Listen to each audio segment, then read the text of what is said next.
Hey everybody, welcome to this week's episode. I did just want to jump on really quick and give you all a heads up that my guest this week, her name is Jen, and Jen is open, she's out there, she's raw, and it has never been my nature to censor anyone. If you listen to my podcast with the Wilson brothers, who own Wayvine, the vineyard, I did not censor them, and I did not do the same for Jen. So if you have little ones in the car or you have little ones within an earshot, I would maybe pause this one, come back during another time when you don't have sensitive ears around. If cursing is not your thing, I completely understand that. You may want to skip this episode. They are sprinkled in. It's not overly exaggerated and crazy, but just as an FYI, there is some cursing in this episode. Please enjoy. You are sitting at home and you're crying and you're upset and you want to quit, and every day is going to be your last day. And then again, every day is going to be your new day and you're starting over on Monday. And, now you're really going to stick to it. And, again, like you said, that's the part that the people don't see. They see the outside part and just think, okay, you did it. Great, I can do it too. But, then they're messaging me, 2 months later, like, well, how did you do it? What did you do? Like, it's like, I always feel bad because I can't give them what they're looking for, which is what we're all looking for when we're trying to lose weight, which is a quick fix, because there isn't one. There's no victory in this life of like a huge weight loss journey without a shitload of struggle, both physically and mentally. I mean, really, you've got to grow as a person on the inside to make it through it as well. That is the Fit Pinup this week on the Do It For Yourself podcast.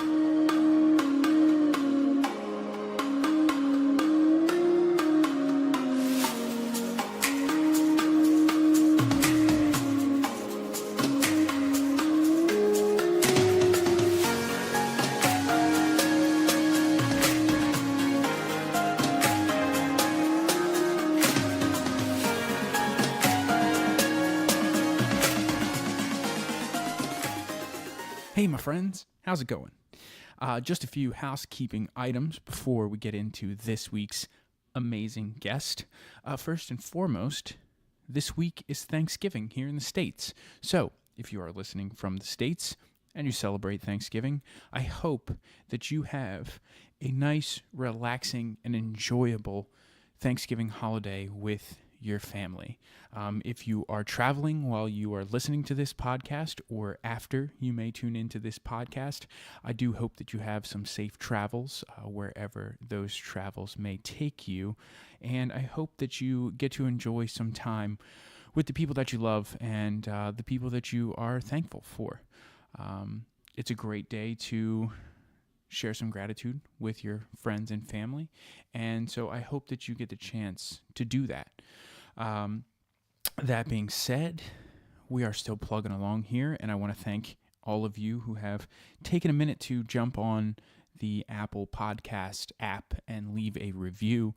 I really, really do appreciate that, and I have been really enjoying reading some of the reviews and some of the absolutely amazing things that people have to say about the podcast and about me as well. So thank you.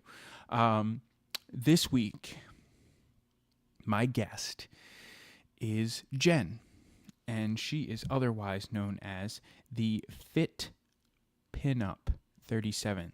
It's Fit, F-I-T, Pin, P-I-N-U-P 37, all one word. All the letters are lowercase. And I have been following Jen probably since I started my Instagram account and I started my fitness journey. And I'm sure it was, I'll be honest, probably the tattoos and the pics in her underpants, along with coffee, that made me say, who's this chick and what is she up to? So I started following her, and just about 2 weeks ago, Jen posted a transformation picture, and I had known that Jen had gone through a transformation, but it wasn't so much the picture that really caught my attention, but it was the caption that she had written underneath of this transformation picture. And it was the real, raw wording that she used in this caption that made me think, you know what? I am going to send her a message and I'm going to ask if she wants to come on the podcast. Now, mind you, Jen has a very significant following on Instagram, and I had no hopes, I'll be honest, that I was going to hear back from her. But as one of my friends said today, the answer is always no if you don't ask. And so I sent her a message, and it turns out she emailed me back within probably a couple hours and said, that sounds amazing. I love the idea. Let's do it. And so we recorded this episode, and I got a chance to, dig into her story and dig into some of the things that she was going through and her days following the Grateful Dead around the country and what that did to her diet and, how she realized when she went to put on a pair of pants one day that she really needed to get things under control and get things back together. And similar to a lot of us who have a weight loss journey, she didn't know where to start. And so she just began by taking a step. And that was a step in the right direction. And she continued on, took another step and took another step. And sometimes she needed to pivot and she needed to turn. She needed to veer right. She needed to veer left. But constantly moving forward and constantly overcoming some of the challenges that she was faced with. So this interview is up there on my list of favorites. All of them are I love all of these interviews, but just like parents have their favorite kid, I definitely have some of my favorite interviews. So I will not steal any more of the show. I will let you go on to enjoy this wonderful interview with Jen. All right. You ready to go? I am. Cool. Well, Jen, thank you so much for jumping on with me. I have been following you on Instagram actually for a very long time, probably since I started my Instagram. So to be honest, I'm not sure how I discovered your page, but it was probably from surfing through either transformation hashtags or fitness hashtags, and some of the places where your pictures are probably very popular. So when I thought about reaching out to you, I was like, oh, I don't know. She has a really big following. Like, no, I don't know. She probably is super busy. I shouldn't do it. What if she says no? And then I was like, you know what? Forget it. I'm just going to send her a message really quick. And if she says no, then she says no, and it's all good. But you responded back, and you responded back almost instantly. And you were like, yeah, of course I'll do it. That sounds awesome. So thank you so much for jumping on. Like, it's really cool to get connected with you, especially since I've been following you for so long. Oh yeah, absolutely. Like I said, I saw it and I thought, yeah, that it would be a good time. And it's always fun to share your story and, talk to other people. And I mean, Instagram is just Instagram. So, whether you got like 100 followers or you have, 1.9 million, we're still just human. We're really not any different than anybody else. So I don't like people, I don't like people to look at me that way. Yeah. So, I like people to look at me like I am just another chick. Just all I do is I kind of throw my life out there a little bit more than somebody else might. So.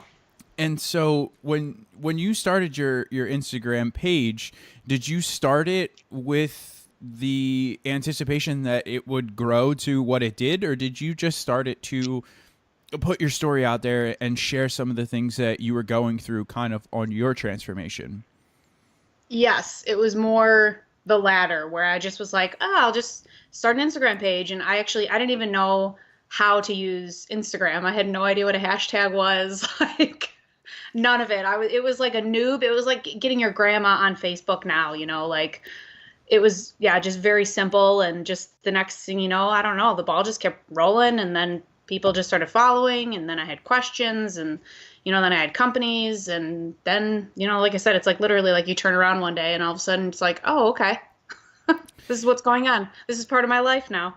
And I would have to say that I think because of how open you are and how much you share and how real and honest you are, I think is what has helped amass the following. And honestly, that's why I sent you the message when I did, because I saw your post that you put up and you were putting real hard hitting facts in the section underneath of that picture. You weren't just, bullshitting people and saying like, oh, it's, all flowers and rainbows and transformations are fun.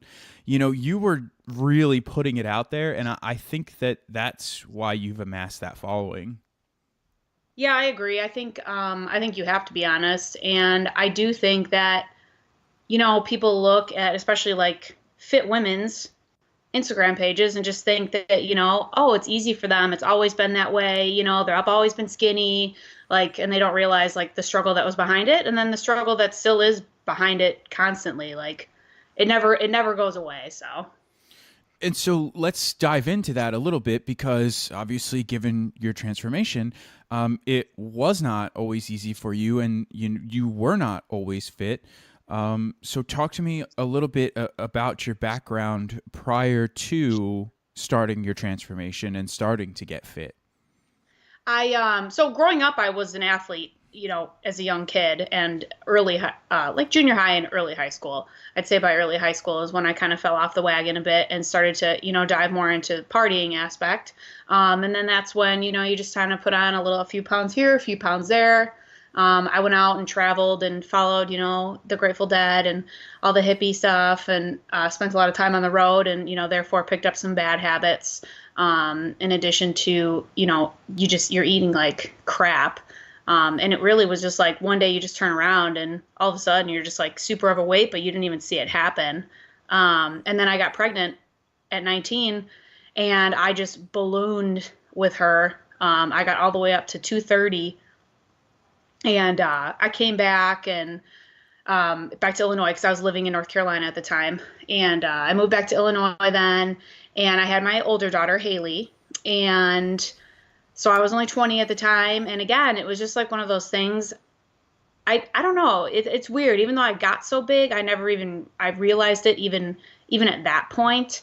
I kind of fluctuated a little bit. I don't think I ever really got below 200 probably for a couple years.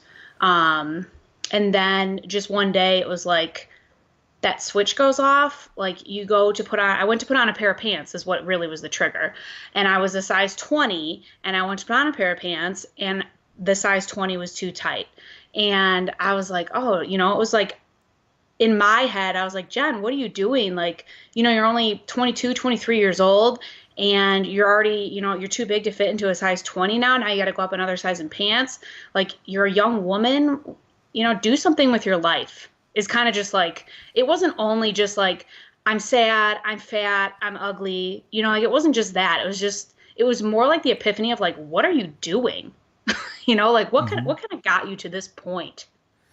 And yeah. You touched on it a little bit there, and you talked about, some of the things that got you to that point. But so I know you were partying, so I'm assuming that there was some drinking there, which is completely empty calories. Yeah. A lot of drinking. And then if you're on the road a lot, your food choices, and especially it's a lot better now, but there was a point in time where it was difficult to eat healthy on the road. So are we talking, fast food, gas station food? Like what was your vice? Oh my gosh, yeah. Like we're talking back in 1998, like a van full of like 17 and 18-year-old kids. So, we're eating, like donuts and milk and potato chips and grilled cheese sandwiches and picking up McDonald's and Taco Bell. And I mean, that was really life for many years. And when you were playing sports in, junior high, a little bit in high school here, there, did they ever do any sort of like fitness with you? I mean, obviously you have to practice and you got to do stuff like that, but were you ever in the weight room? Did you ever do any sort of cardio as part of your practice or, preseason and things like that? No, nothing beyond just, when we would go to practice. I'd say I was a gymnast for an extended period of time. I'd say that was probably the most work I ever got, because you're training. Plus on top of that, they're having you do, accessory type movement and things like that. But you weren't doing any sort of training, specifically to get stronger for gymnastics or anything like that. No, nothing like that. And so when you went to make this first step and the pants were not fitting, they were too big, and you knew that you needed to make a change, what was the first step that you made? Because it's something that I think a lot of people struggle with, and it's something that I myself struggled with. And even though I came from a health and fitness background, like I was in school for to be a health and phys ed teacher, I still struggled with, okay, where do I start? Like, it's almost like we know what to do for fit people, but it's tough to kind of get started as someone who isn't fit. Yeah, I agree. I think to be very honest, which I don't think I've really ever really shared too much on, is in the beginning part, I really was super confused, and I tried like diet pills and crash diets and things like that, and it wasn't working out for me. The diet pill thing just never worked out because it made me so jittery and kind of screwed me up. And then if I, tried doing like crash diets and things like that, then I would find that I'd just be binging and, needing to eat. And so, what it all boiled down to was like, after kind of like probably it took me like a year or so after that realization, even to figure out like, what do I do? I joined Lifetime Fitness, and it was like the scariest thing I had ever done in my life. I was completely embarrassed. I mean, I like legitimately went in like a hoodie and sweat and like big sweatpants and like whatever I could to just be completely covered up. And I went in, I still remember that first day, and I got on the treadmill, and it took me 20 minutes to go a mile, and I thought I was going to die. Like actual death. And then I started doing like just a lot of research online and like, what do I eat? And I was eating like lean cuisines, I mean, even though it's still not the healthiest at that point in time from somebody who was just eating and drinking constantly, any change was a good change. So, I kind of tried to, I think I like, from what I remember, I think I cut out alcohol completely for a while. And just started replacing all those meals with more things that were portioned so that I could start understanding portion control. And then instead of snacking on chips and cookies and, all the whereabouts of things that I love to do, I started snacking on fruit and vegetables and the things that I thought were going to make me unhappy. But I think after a while, once you start doing it, you actually just become accustomed to it. And then you realize like, oh, this actually isn't as bad as I made it seem like it was going to be. Yeah, absolutely. And I actually want to take just a step back, and I want to ask you about something you mentioned there, because you said that you had done some diet pills and, some crash dieting. I know back in the day when I had first started, I actually used hydroxycut, and hydroxycut was recalled when I was using it, and my mom found out that I was using it, and she flipped out and was like, that shit was recalled. You need to take it back to GNC. Like, you're going to die. So yeah, that was not good. But when you said that, it wasn't working for you, and you would kind of just end up bouncing back, or, it just wouldn't help. That was on the physical side, but mentally, what would it do if you were trying these things and it wasn't working, it wasn't helping? Well, I just remember it was so frustrating because when you're that person, so take me back to being that 225-pound Jen, that was unhappy, and you're looking at those people who are, at Jen now, I would say, looking at someone like myself now, like you think it's just so unattainable. And then you're trying these like, ads, and I would call them quick fixes because these people who look fantastic are selling them to you technically and telling you it's going to work. And then you try them and it doesn't work, or you feel like your heart's going to explode out of your chest, or you feel sick and you're sweating and it's ridiculous and it's not getting where you want. So yeah, physically you're not getting what you want, but mentally, definitely, I think I almost felt even more defeated at that point. Like, okay, I'm never going to lose weight. Is I think, like once you start to believe, or at least you lead yourself to believe that. Yeah. Yeah, absolutely. And especially like not only are you spending the money on these things, which sometimes the cost is just absolutely astronomical for some of these pills and Oh, programs and stuff, um, but you're still dedicating time to it. Like you're going to the store, you're talking to the person at GNC or wherever you're getting it from, and they're selling you on it, and they're saying that it's going to work. And so you're dedicating time and energy, and you're really believing that it's going to work, and it doesn't most of the time. So yes, it is very, very frustrating.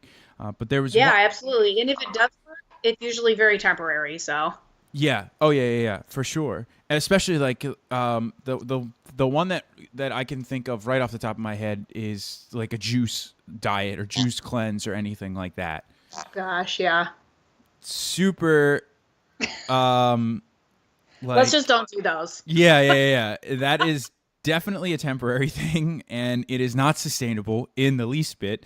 But we won't go off on that tangent. I'm sure I've gone off on that tangent many a times. So the other thing that I wanted to ask you about there was that you went online and you were doing some research and looking things up. I'm assuming it was online. Was there a particular resource that you used? Because there was one that I used that I really liked, and I still send people to it quite often. So I wanted to see if there was one that you picked up as well.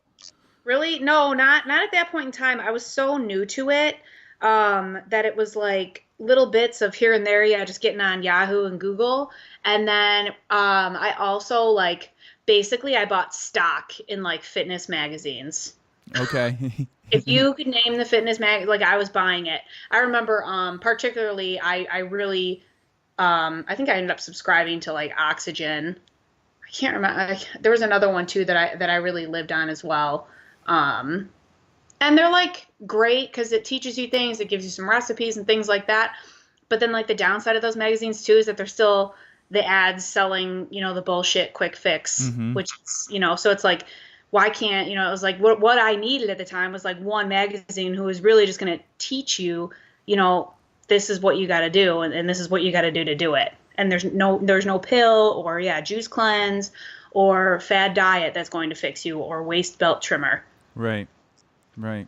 Or that other thing. What's the new thing now? It's like this it's like a roller and it's like a gel and people roll it onto like the area that they want to melt away the fat on, and then they wrap themselves in saran wrap, and then they put like this other wrap on top of it. Oh my God, no. If you could see me, I just put my hands on my face. Like, what is that? You've never heard of this?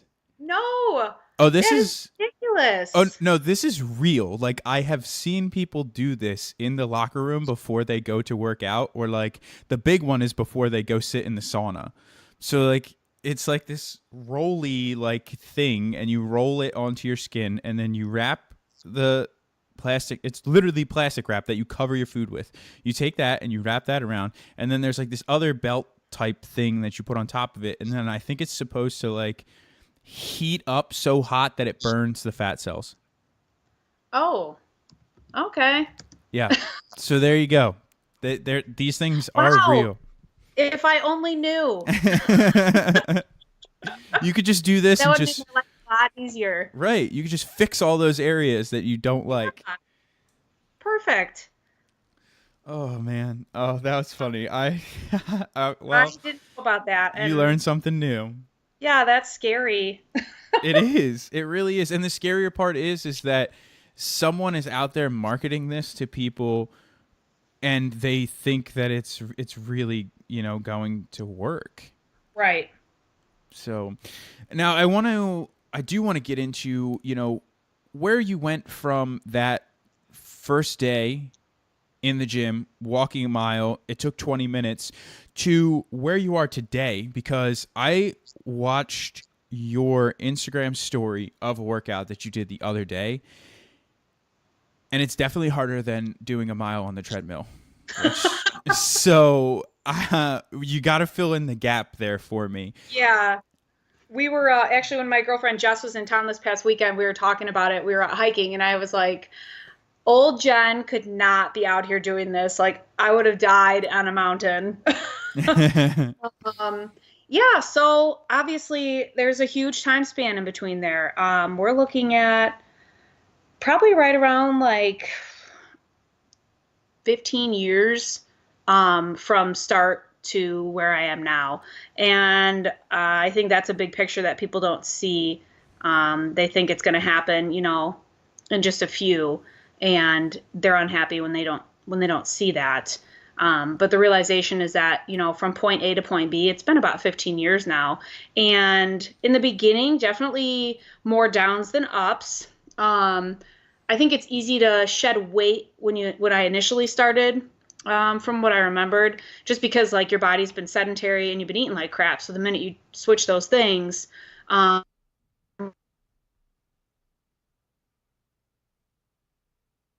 staying there after and continuously working towards that goal.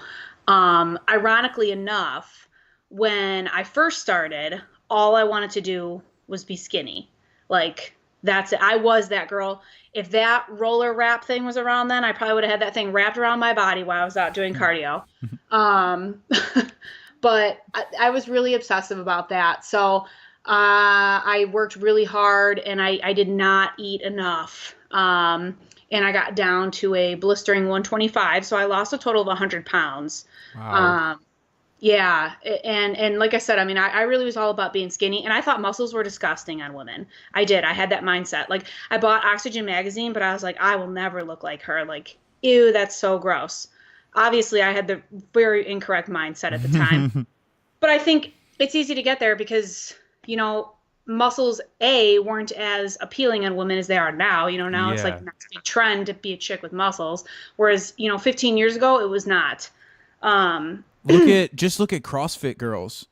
Like, look at the trend on CrossFit girls. There's another girl who I follow on Instagram who I have sent emails to. I want to get her on the podcast so bad because she seems so cool. Um, and it's Kels Keel, I think is what her oh, name is. Kelsey Keel, yeah, Yeah, she's awesome. Yes. she's amazing, and like her energy just through Instagram stories is fantastic. But if you look at her legs, like her legs and her thighs like are so muscular, and Yep. like that was not in trend. Like Oh, if your thighs were even close to touching as a female back then, it was like ew. yeah, exactly. And that's the thing, and that's why I was just. I mean, it really was like obsessive, like overworking and under eating, just to get to that point of like, I just want to be skinny. Yes. And you don't want your legs to touch, and you want them to look like sticks. And like, it is funny because I think back to that now, I'm like, what was I doing? But again, you're learning and you're starting something new, and you were fat and way overweight, and you're dying to be anything but that. Hmm. Um, and then ironically enough, it's just, I was working out at Lifetime, and, I had started adding in like little bodybuilding routines here and there, and started gaining a little bit of muscle. And it was just like one of those things, like, you look in the mirror, you're like, oh, well, that shoulder looks pretty neat. And, that bicep's kind of cool. And of course, they're very tiny then, but, but still, to me, like, I was like, okay, this is maybe a little bit better. And then an old girlfriend actually from high school I ran into at the gym, and she was like, hey, you've got to come and try CrossFit. Like, I think you'd love it. It's awesome. You only have to be there for an hour, blah, blah, blah. I'm like, all right, whatever. I'll come give it a try. And I went to a class, and I just was like hooked. I think within 6 months I had bought into the gym, and, was partner, and my whole mindset kind of changed at that point. And I started really looking into it. I got my level 1, started learning about nutrition. And then it became more evident to me that it wasn't about how you looked, but it was about how you were functioning, and like how your body was working and how your mind was working, versus like, my only goal in life is to be thin, to change that to my only goal in life is to be fit, so that when I'm 80, I'm still up walking around and doing things on my own. So I do want to take like two steps back, and Yep. I want to know you said that, overall your whole transformation's probably been about 15 years, but Yep. how long was it from start to losing your 100 pounds? Let's see. So what are we at? 2018? And what year is it? 2018, right? Yes. Yes, it is. Okay, that's helpful. Gosh, Jen. Okay, so let's go back 6 to 2012.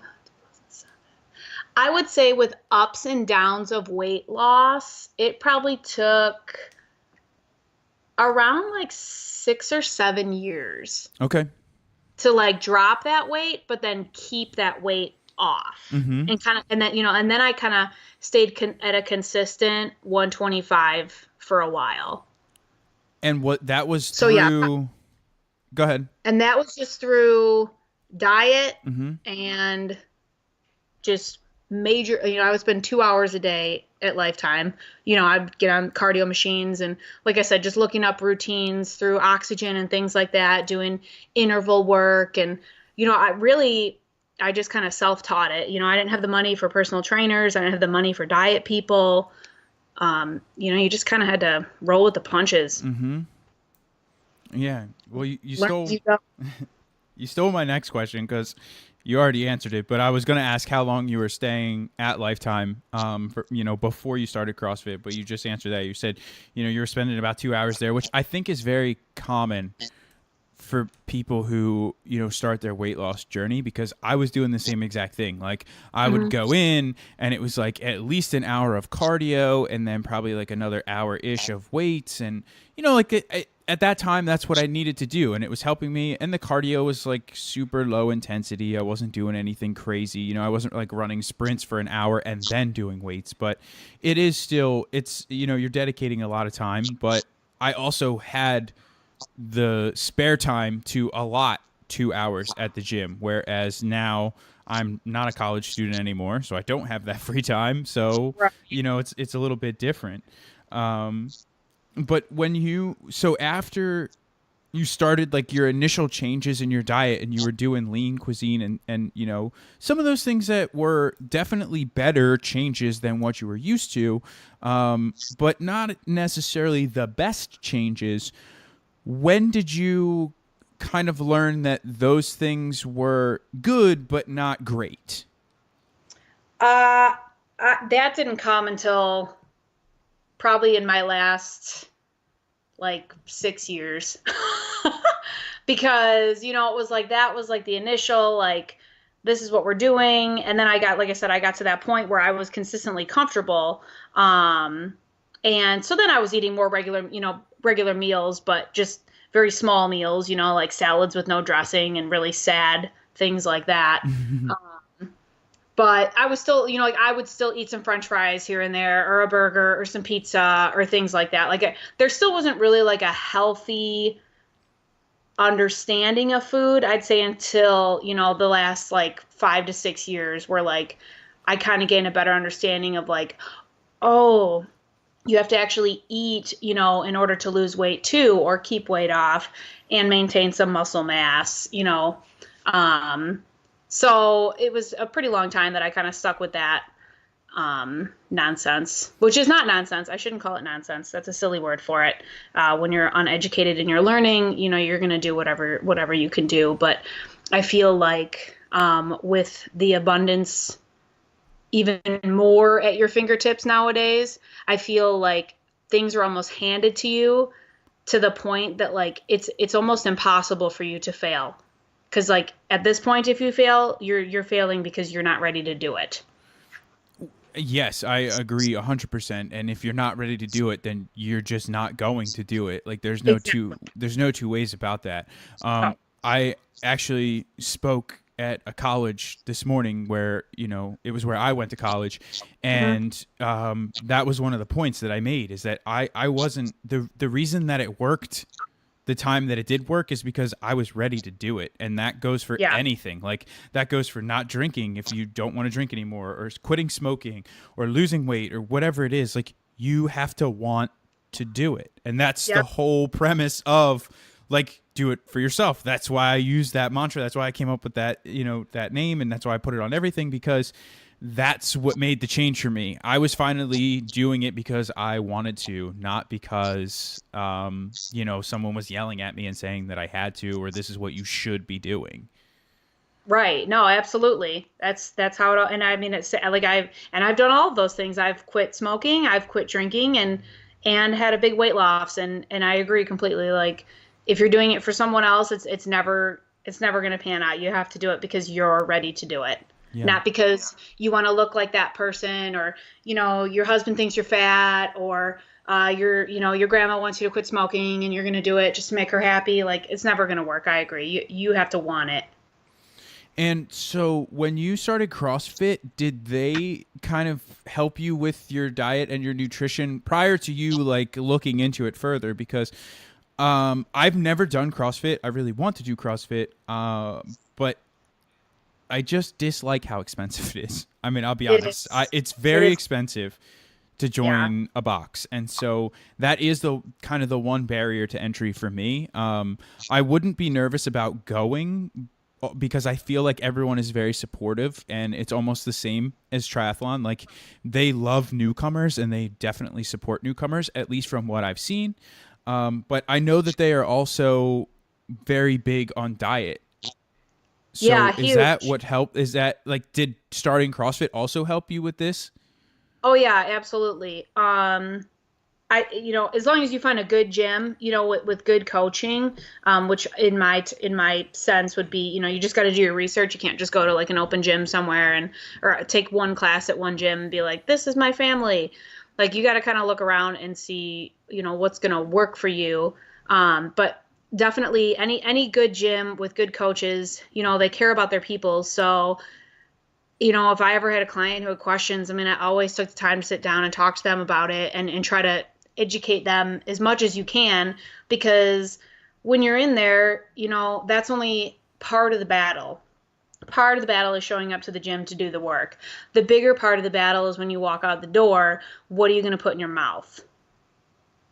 Yeah. That's what it all comes down to. And if you aren't educated on that, then it doesn't matter how much work you put in when you walk through that door, how much weight you lift, if you're there for 2 hours, if you're there for, it's not going to matter. Because when you go home and eat, or what you eat in the kitchen, or if you stop at the drive-through on the way home, whatever those habits are, if they're still there, then yeah, unfortunately for you, that's the life you're going to continue living then, and you're never going to hit those goals that you want. Absolutely. And your food choices are going to be reflected, in whether or not you achieve your goals. Like, Absolutely. and I think that people don't really understand that sometimes. Like, food plays a huge part in whether or not you're hitting your goals. Like, if you aren't eating, good food, it's going to be evident in your results, not just with your weight loss, but, are you getting stronger? Are you getting faster? Is your endurance getting better? Like, a lot of those things can be affected by what you're putting into your body. Oh yeah, absolutely. I was just about to comment on that and say, not only in weight loss, but in performance too, and in how you feel. So It's amazing because, so I'm going to go off on a tangent. I hope you don't Mhm. mind, but so I just started training again after about a month off, and it was last week. And I am really bad at handling injury because it gets me super bummed out. And I get super bummed out when I can't train. And when I get super bummed, then I eat, comfort foods. And my vice is soft pretzels. And I don't know if you guys have soft pretzels in Illinois, but like, it's a Philadelphia staple. So we have really good soft pretzels, and I love them a lot. And it's amazing to me how now I can see it, but I feel like shit when I eat like shit. I mean, it's a yeah, direct reflection. yep. And No, it's true. it's funny because, when all you know is eating food like that, you can't see the difference, right? You can't. But when you make the switch and you have really good food, and then you go back to that really bad food every once in a while, I Hmm. promise you're gonna feel like shit after you eat it. I promise you will. Oh my gosh, yeah, yeah. Like even when you eat like okay food, but then you overeat, like all of it. I mean, yeah, it's yeah, because I got a penchant for cookies and pancakes and things like that. So once in a while I'm okay with it, but when I start to get, real crazy and we go on like a binge weekend and kind of, decide like, we're gonna eat burgers and pizza and we're gonna drink a beer and have cookies and do this. And I mean, yeah, that 2 or 3 days later comes rolling around and I literally feel like somebody hit me with a bat. Yes, Yeah. yes. And every time I go on like vacation or something, I'm like, oh, it's vacation. I'm gonna let loose. And then that's like Saturday, and then by Monday, I'm like on my phone, like, where can I get a green smoothie? Enter.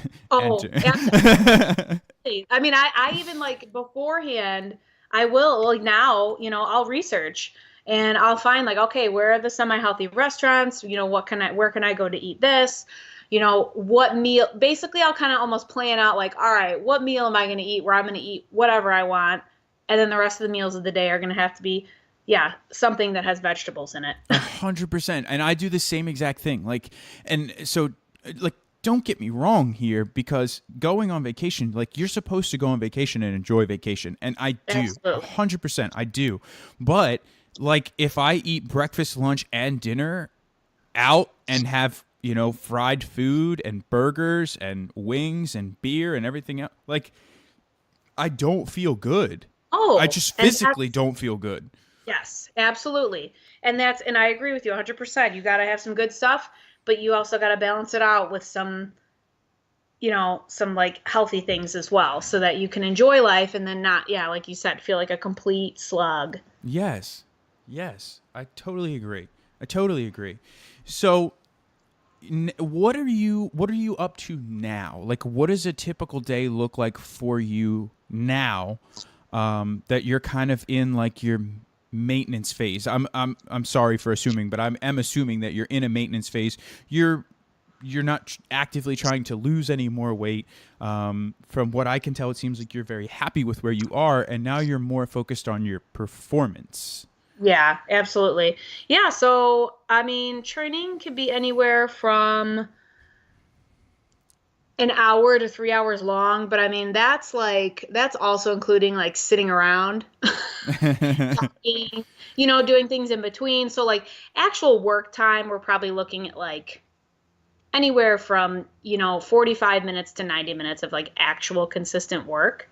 um and eating wise, I think I eat 6 times a day. I'm at around like 2,800 calories. um and I eat good. I'm eating chicken and rice and vegetables and eggs and bacon and bananas. Like it's I'm not eating. It's like I wouldn't look at my diet and be like, oh, that's sad. Like I look at my day of food actually, which is funny because I had a few people message me on Instagram the other day, ironically, all in the same day, asking for, like if I could post some pictures of what I eat in the day. So I actually have a little collection on my phone right now to post, of a day of food for me.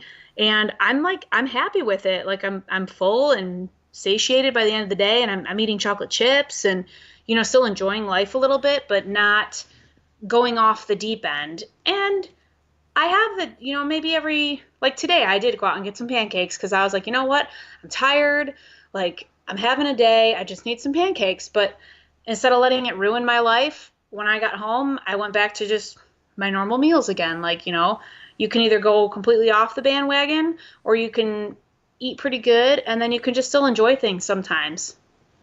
Yeah. So that's kind of where I'm at this point is, yeah, like you said, it's more just like maintaining and, yeah, just like keeping a level of performance so that I don't, crash out during workouts, by eating too little and being able to maintain, yeah, just where I'm at. So it's become a much healthier relationship with food, which is an exciting thing.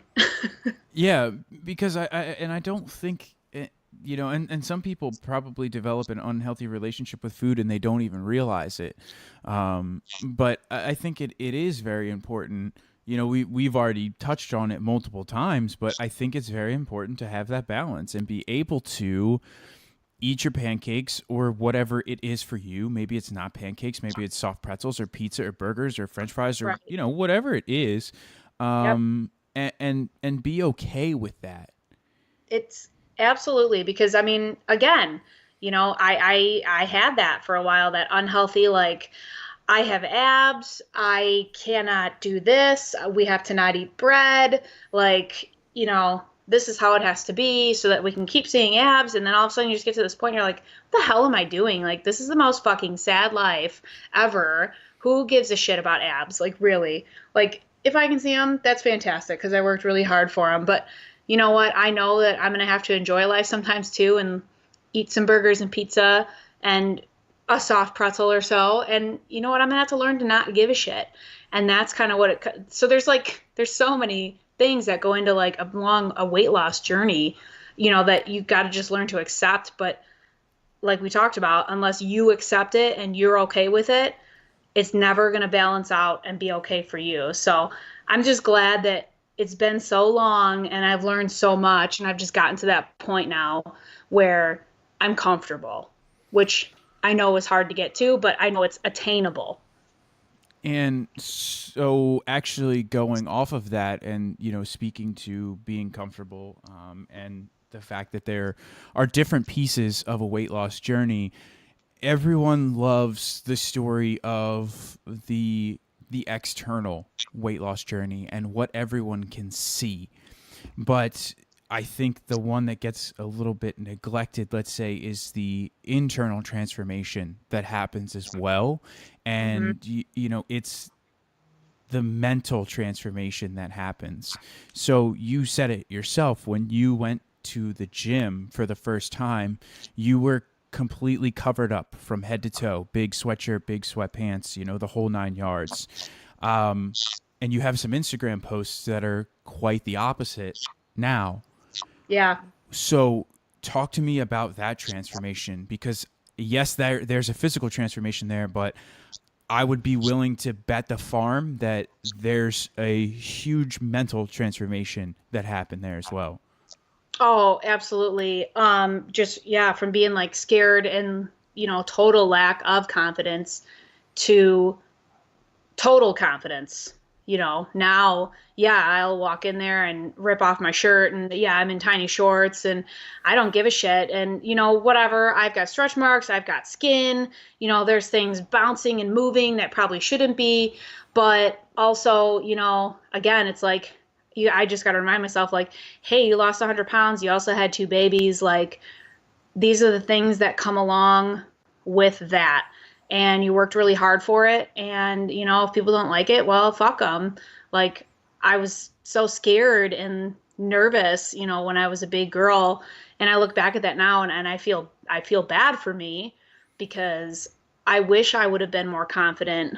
But again, that's just something that came over time because it's like you said, it's not just a physical, it's a mental. So there's a lot that goes into it behind the scenes too, where you are sitting at home and you're crying and you're upset and you want to quit, and every day is going to be your last day, and then again every day is going to be your new day, and you're starting over on Monday, and now you're really going to stick to it. And again, like you said, that's the part that the people don't see. They see the outside part and just think, okay, you did it, great, I can do it too. But then they're messaging me, 2 months later, like, well, how did you do it? What did you do? Like, it's like I always feel bad because I can't give them what they're looking for, which is what we're all looking for when we're trying to lose weight, which is a quick fix, because there isn't one. There's no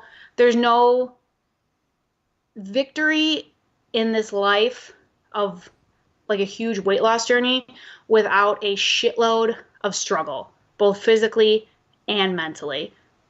I mean, really, you've got to grow as a person on the inside to make it through it as well.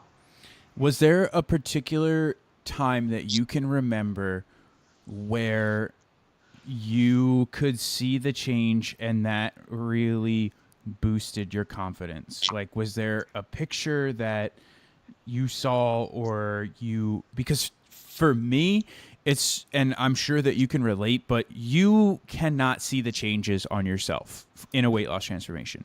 Like, at least Right. I couldn't personally, right?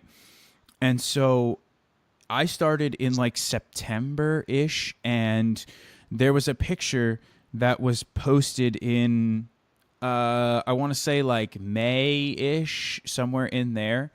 And I just happened to be like in the background of the picture. And I looked at it and I was like, holy shit.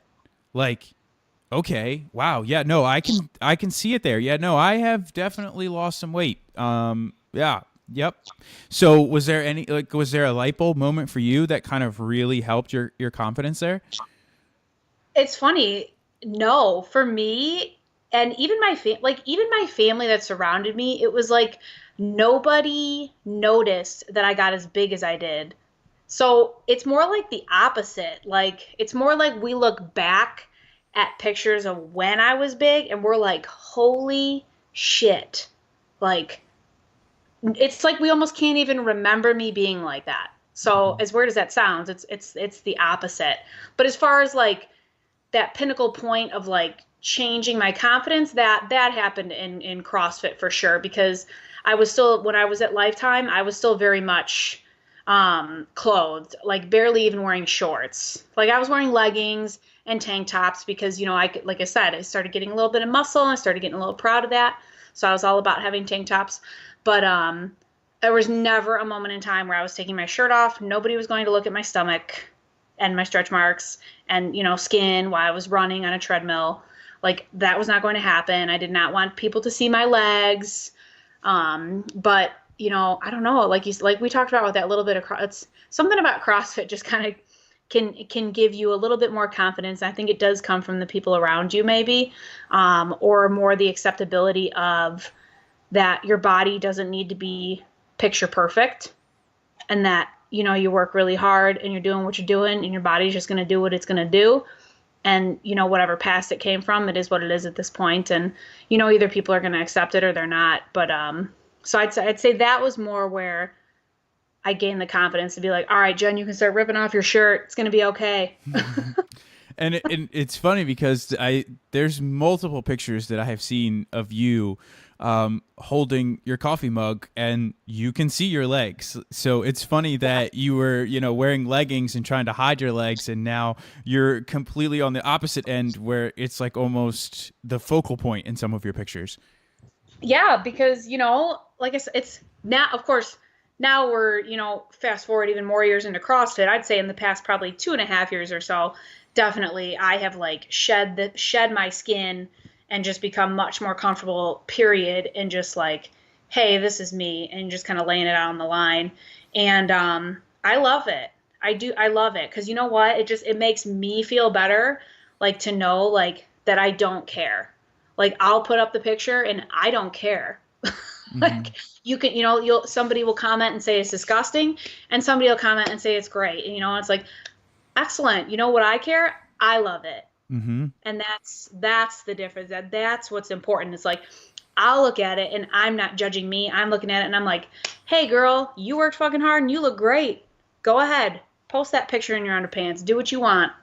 Yeah, and I mean, you're not going to please everyone either. Like, there's going to be people that come over and they're like, "Oh, I followed you from CrossFit." Like, you know, "Oh, I don't want to see that." And then you're right. On the flip side of it, people are going to be like, "Damn, girl, you worked hard for that shit. Go ahead and post it." Right, exactly. Yeah, and you know, and that's it. Is like you just kind of I got to this point now where yeah, like that old Jen is still in me and she still comes back and haunts me occasionally where, you know, I'll get up and I look in the mirror and I will tell myself I'm fat, and then 4 seconds later I literally will like have to take my hand and slap myself in the face and be like, "What the fuck is wrong with you? How dare you even say that to you?"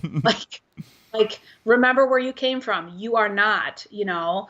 And that's what I try to share with people is like instead of looking at it like I'm fat and miserable and this is what it is. Like, stop looking at it that way. You have to look at yourself like wherever you are at whatever point in your journey, like, you're good. You're okay. Have the confidence to know, like, you've got a goal. reach that goal. Like just get there and quit focusing on this is what I look like now and just start focusing on what do I want to get to. Now, I do want to ask you something about, posting these pictures because you do have two daughters. And I do. so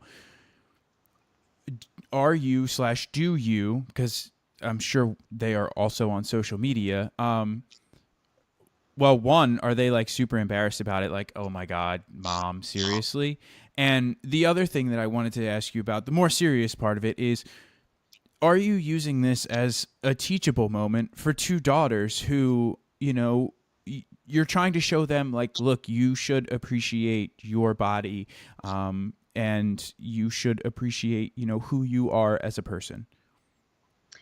Yeah, I am completely confident in it. Otherwise, I wouldn't do it. And that's why, there's such an array from, you know, being in the gym post to here's just, a quote post because I felt this one today to, yep, here I am drinking my coffee in the morning in my underpants.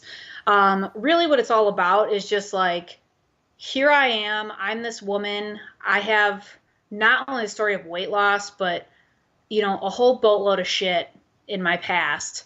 And it's been such a long life for only 37 years to get to this point that like I'm all about like a woman just being like confident in who she is and not giving a flying fuck.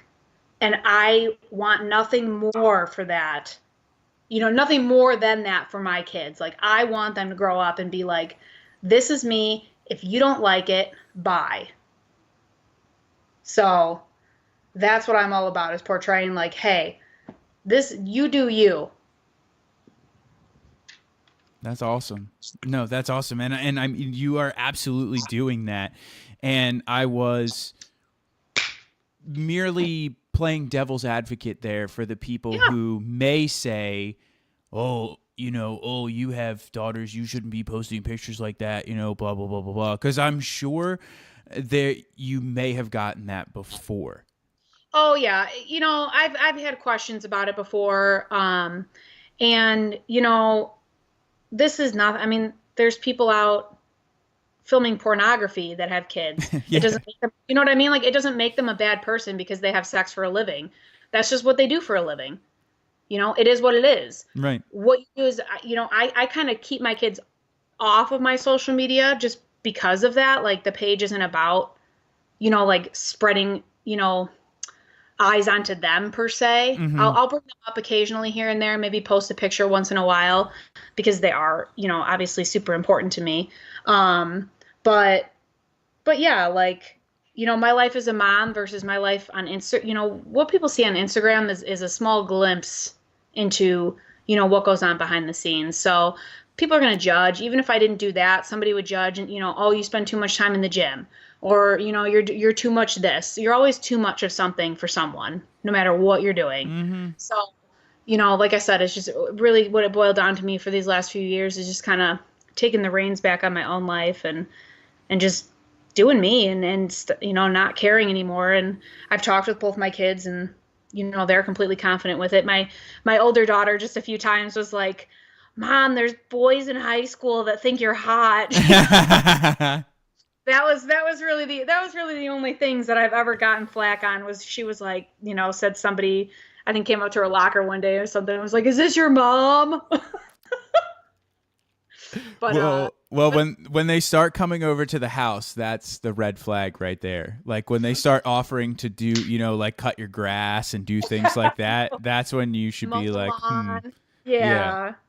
yeah, Can I take out the garbage? uh huh, yeah, exactly.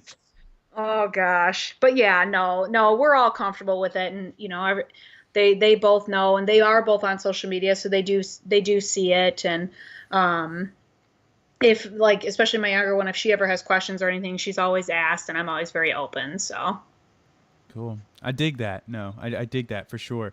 So I don't want to steal too much of your time. I do want to just hit yep, you with like a couple fun, like just silly questions at sure. the end to wrap it up. So obviously we talked about your posts where you put pictures up with your coffee mug. So for one, and this could be just a complete guess offhand, but like how many coffee mugs do you have? Because I think you have a different one for every picture.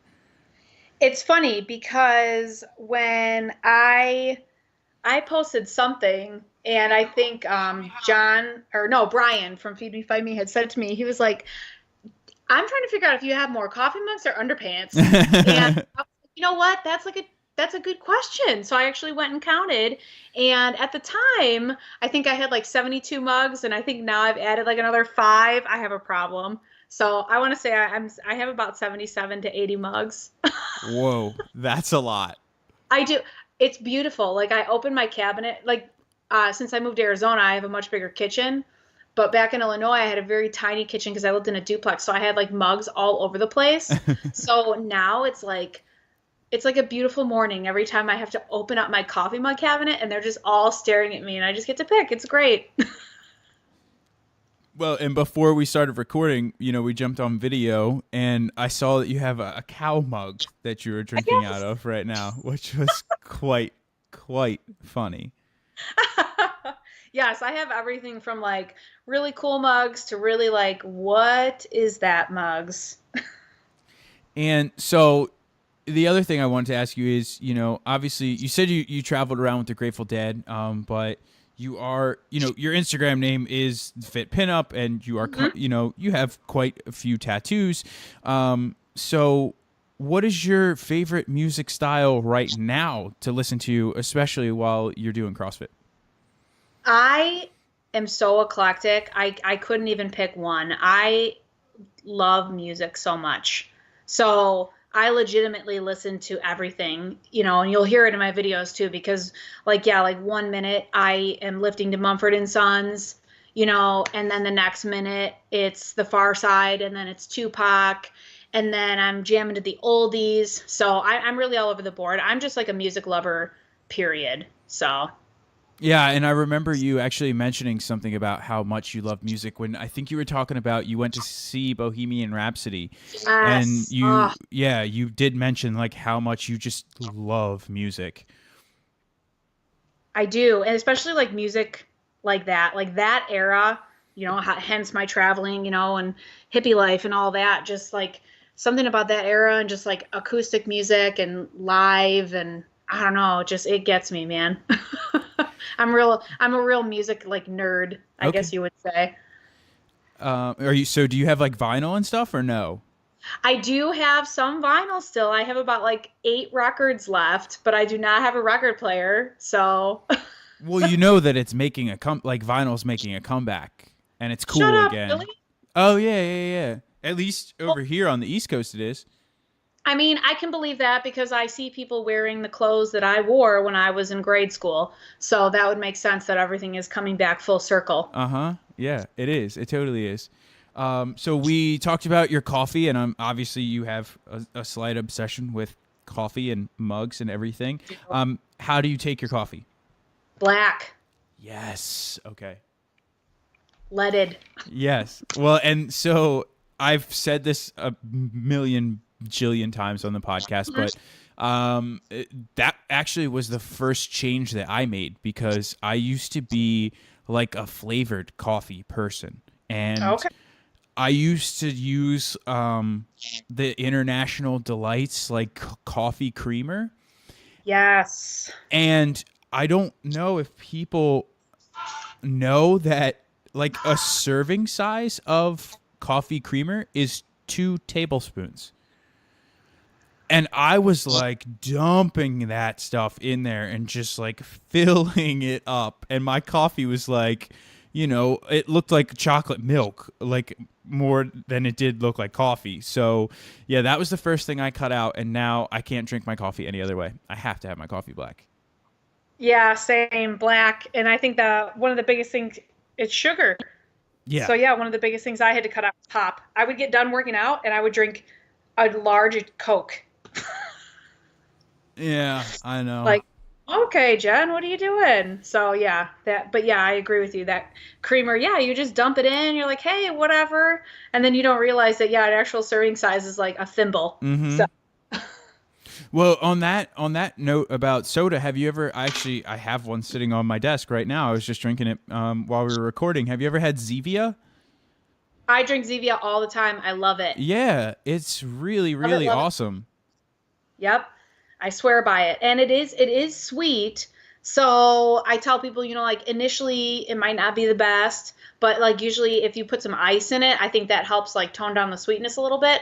And I think it's like an awesome way to help you like kick the popped. Yes, it is 100%, 100%. So I just want to take a minute again to say thank you for jumping on. I don't want to steal too much of your time because I did promise you that I would try to keep it to an hour, and I did my absolute best to keep it as close to an hour as I can. But I want to say thank you so much for coming on and being so open to this, especially as someone who has not done the podcast thing before. So I thought you did amazing, and I had a lot of fun with our conversation. So again, thank you.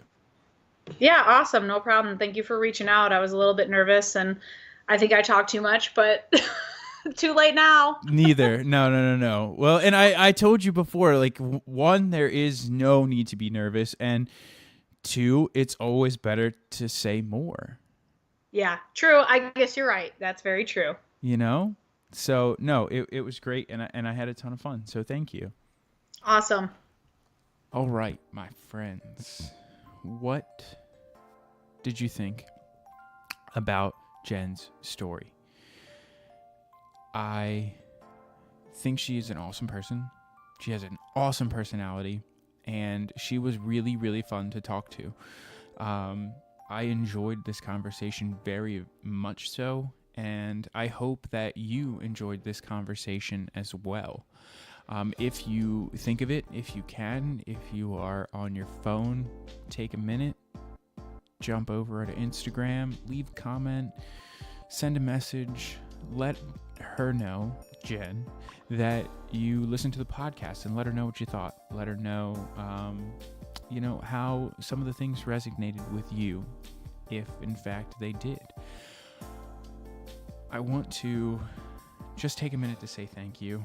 I say it at the end of every episode, but I do truly appreciate you coming and spending this time with us during these podcast interviews.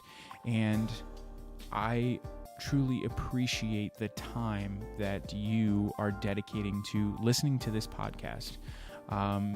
You could be listening to just about anything, and you've decided to come and listen to this podcast. And so for that, I want to say thank you. If you haven't already, and you find the time to also pop onto the Apple Podcast app and leave a review, I would also greatly appreciate that. That is something that helps this show grow, and it helps me to continue to book amazing guests like the guests that I had today, Jen, and some of the amazing guests that I have had in the past, and some of the amazing guests that I have had my eye on that I'm still trying to get on to the podcast. So if you can take a minute to do that, I would really, really appreciate it. And I look forward to bringing you another amazing interview next week. And just as an FYI, at the time of recording this, we are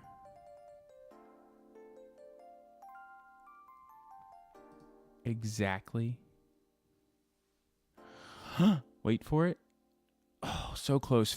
50 downloads. We're 50 downloads away from the 10,000 mark, which is something that I did not think would be possible this early on. So thank you all so much for hanging out with me, and I look forward to talking to you next week.